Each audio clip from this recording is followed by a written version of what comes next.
So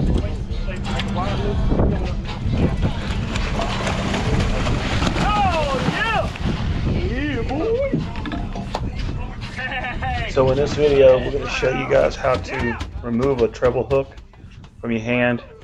If you get in a situation to where you don't have a tool that can cut the treble hook.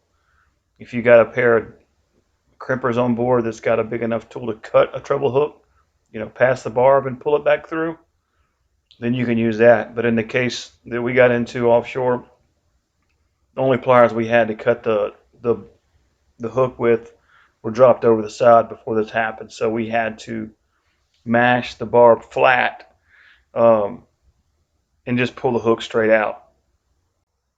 Unfortunately, if you don't have access to the barb, you're going to have to go ahead and push the hook all the way through first.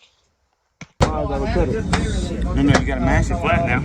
You gotta go this way. Yeah, I know.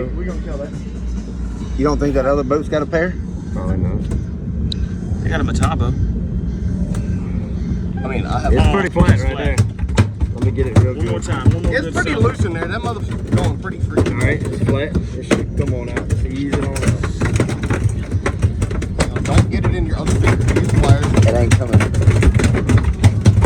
I'm telling you, it ain't coming.